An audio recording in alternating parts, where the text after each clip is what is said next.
உலகத் தமிழர்களின் உயிர்நாதம் உண்மை தமிழ் தொலைக்காட்சி. வணக்கம்.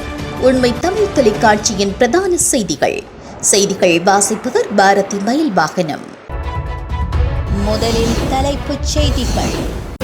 சாதாரண தர பரீட்சை பெறுபவர்கள் வவுனியா தமிழ் மத்திய மகா வித்தியாலயம் வரலாற்று சாதனை. மைத்ரி வெளியிட உள்ள அறிவிப்பு அரசியலில் அதிர்வலைகளை ஏற்படுத்துமா? 29 ஆண்டுகளுக்கு பிறகு கைமாறும் பதவி. யாழில் மாணவனை கண்மூடித்தனமாக தாக்கிய ஆசிரியர். நள்ளிரவு முதல் அமலாகும் மாற்றம். வெள்ளத்தில் மூழ்கிய நேபாளம் 100க்கும் மேற்பட்டோர் உயிரிழப்பு. இனி விரிவான செய்திகள். 2023ஆம் ஆண்டிற்கான கல்வி பொதுதராதர சாதாரண தர பரீட்சை பெறுபவர்கள் நேற்று நள்ளிரவு இணையத்தில் வெளியாகியுள்ளன. அந்த வகையில் வவுனியா தமிழ் மத்திய மகா வித்தியாலயத்தில் 28 மாணவர்கள் 9 பாடங்களிலும் விசேட சித்தி பெற்றுள்ளதாக பாடசாலையின் அதிபர் லோகேஸ்வரன் தெரிவித்துள்ளார். வவுனியா தமிழ் மத்திய மகா வித்தியாலய வரலாற்றில் முதல் தடவையாக இந்த சாதனை நிலைநாட்டப்பட்டுள்ளதாக அதிபர் மேலும் சுட்டிக்காட்டியுள்ளார். இந்த பாடசாலை மாணவர்கள் கடந்த காலங்களிலும் அதிகளவான பெறுபேறுகளை பெற்று மாவட்டத்தில் முன்னிலை வகித்து வருகின்றதாக குறிப்பிடப்பட்டுள்ளது. இந்த நிலையில் தற்போது வெளிவந்துள்ள சாதாரண தர பரீட்சை பெறுபேற்றிலும் 28 மாணவர்கள் விசேட சித்திகளையும் 18 மாணவர்கள் 8 பாடங்களிலும் விசேட சித்தியையும் ஒரு பாடத்தில் திறமை சித்தியையும் பெற்று சாதனை படைத்துள்ளனர். அத்துடன் இந்த முறை அதிகளவான மாணவர்கள் அனைத்து பாடங்களிலும் சித்தி அடைந்துள்ளதாக தெரிவிக்கப்பட்டுள்ளது. இலங்கையின் முன்னாள் ஜனாதிபதி மைத்ரிபால சிறிசேன அரசியல் அதிர்வலைகளை ஏற்படுத்தும் அறிவிப்பொன்றை விடுக்க தயாராகி வருவதாக சிங்கள ஊடகம் ஒன்று செய்தி வெளியிட்டுள்ளது. தனது ஆட்சி கால பகுதியில் இடம்பெற்ற உண்மை சம்பவங்கள் குறித்து தெரிவிக்கலாம் என அரசியல் ஆய்வாளர்கள் எதிர்பார்க்கின்றனர். குறித்த அறிவிப்பு ஒன்று எதிர்வரும் மாதத்தின் முதல் வாரத்தில் மைத்ரிபால சிறிசேன வெளியிடலாம் என்று கூறப்படுகிறது. இவ்வாறான நிலையில் ஸ்ரீலங்கா சுதந்திர கட்சியின் ஆதரவாளர்கள் மற்றும் செயற்பாட்டாளர்கள் மைத்திரிக்கு தொடர்ந்தும் அழைப்புகளை மேற்கொண்டு கட்சியை ஒன்றிணைத்து நாடாளுமன்ற தேர்தலில் போட்டியிடுவோம் என்று தெரிவித்து வருவதாகவும் அறிய கிடைத்துள்ளது. பல குழுவினர் கட்சியை ஒன்றிணைத்து பயணிக்க தயாராக இருப்பதாகவும் கட்சியின் செயற்பாட்டாளர்கள் தெரிவித்துள்ளனர். நான் சாகும் வரை ஜேவிபி காரன், இதில் மாற்றம் எதுவும் வராது. ஆனால் மரணிக்கும் வரை பதவியில் நீடிக்க வேண்டுமென்றில்லை. பொதுச் செயலாளர் பதவியை புதியவரிடம் கையளிக்க எதிர்பார்த்துள்ளேன். இவ்வாறு ஜேவிபி கட்சியின் செயலாளர் ரெல்வின் சில்வா நேர்காணல் ஒன்றில் குறிப்பிட்டுள்ளார். பொது தேர்தல் முடிந்தும் அடுத்த வருடம் கட்சி மாநாட்டை நடத்தி இதற்குரிய மாற்றத்தை ஏற்படுத்த முடியும் என்ற நம்பிக்கை உள்ளது என்றும் அவர் கூறினார். 1978ஆம் ஆண்டு ஜேவிபியில் இணைந்த ரெல்வின் சில்வா 1995ஆம் ஆண்டு ஜேவிபியின் செயலாளர் பதவிக்கு நியமிக்கப்பட்டார்.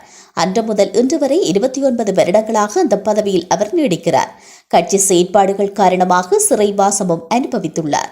ஜேவிபிக்கு எதிராக விதிக்கப்பட்டிருந்த தடை நீக்கப்பட்டு அக்கட்சியினர் ஜனநாயக வழிக்கு திரும்பிய பின்னர் கட்சியை மீள கட்டியெழுப்புவதில் ரெல்வின் சில்வாவின் பங்களிப்பு அளப்பெரியது. ஜேவிபி அரசியல் ரீதியாக பின்னடைவுகளை சந்தித்த வேளைகளில் எல்லாம் கட்சி தோழர்களை உற்சாகப்படுத்தி கட்சியை ஒரு கட்டுக்கோப்பாக வழிநடத்தியவர்களில் ரெல்வின் சில்வா பிரதானமானவர். ஜேவிபிக்குள் உள்ளக மோதல்கள் வெடித்த சந்தர்ப்பங்களில் கட்சி கட்டமைப்பு சிதைவடையக்கூடாது என்பதற்காக பல தியாகங்களையும் அவர் செய்திருக்கிறார். ஜேவிபி தலைமையிலான தேசிய மக்கள் சக்தி ஜனாதிபதி தேர்தலில் வெற்றி பெற்றுள்ளது. ஜேவிபியின் தலைவர் அனுரகுமார திசாநாயக்க தலைவராகியுள்ளார்.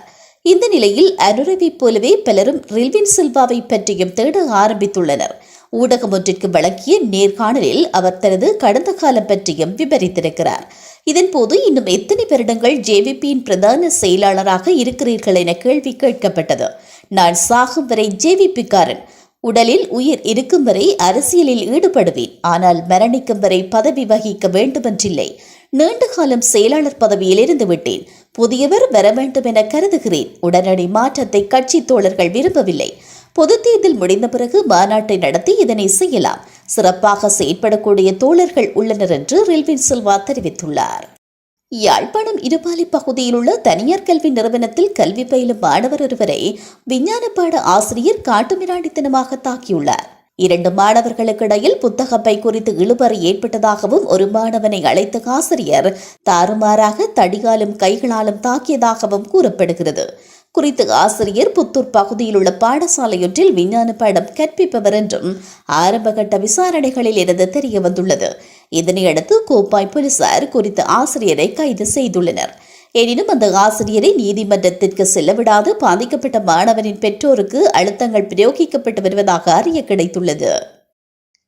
இன்று நள்ளிரவு முதல் நடைமுறைக்கு வரும் வகையில் விலை குறைப்பானது அறிவிக்கப்பட்டுள்ளது. இதன்படி ஃப்ரைட் ரைஸ் மற்றும் கொத்து ரொட்டி ஆகியவற்றின் விலை 40 ரூபாவினால் குறைக்கப்பட்டுள்ளது. இது குறித்து அகில இலங்கை உணவக மற்றும் சிற்றுண்டி சாலை உரிமையாளர்கள் சங்கத்தின் தலைவர் ஹர்ஷன ருக்ஷான் இன்றைய தினம் இடம்பெற்ற ஊடகவியலாளர் சந்திப்பின் போது விளக்கம் அளித்துள்ளார்.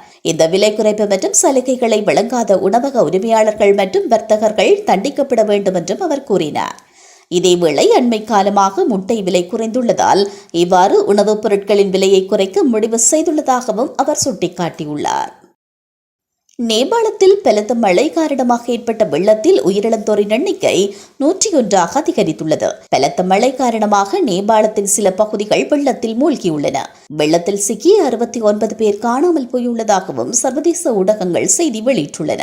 கிழக்கு மற்றும் மத்திய நேபாளத்தின் பல பகுதிகள் வெள்ளிக்கிழமை முதல் வெள்ளத்தில் மூழ்கியுள்ளன. பல ஆறுகளில் திடீர் வெள்ளப்பெருக்கு ஏற்பட்டதால் வீதிகள் பெருமளவில் சேதமடைந்துள்ளது. காட்மாண்டுவில் 200க்கும் அதிகமான வீடுகள் நீரில் மூழ்கியுள்ள நிலையில் மீட்பு பணிகள் முன்னெடுக்கப்பட்டு வருவதாக கூறப்படுகிறது. மீண்டும் தலைப்புச் செய்திகள். சாதாரண தர பரீட்சை பெறுபவர்கள் வவுனியா தமிழ் மத்திய மகா வித்தியாலயம் வரலாற்று சாதனை. மைத்ரி வெளியிட உள்ள அறிவிப்பு அரசியலில் அதிர்வலைகளை ஏற்படுத்துமா? 29 ஆண்டுகளுக்கு பிறகு கைமாறும் பதவி. யாழில் மாணவனை கண்மூடித்தனமாக தாக்கிய ஆசிரியர். நள்ளிரவு முதல் அமலாகும் மாற்றம். வெள்ளத்தில் மூழ்கிய நேபாளம் 100க்கும் மேற்பட்டோர் உயிரிழப்பு. இத்துடன் இந்த செய்திகள் நிறைவடைகின்றன. மேலதிக செய்திகளை தெரிந்து கொள்ள உண்மை தமிழ் தொலைக்காட்சியோடு இணைந்திருங்கள். வணக்கம். உலகத் தமிழர்களின் உயிர்நாதம் உண்மை தமிழ் தொலைக்காட்சி.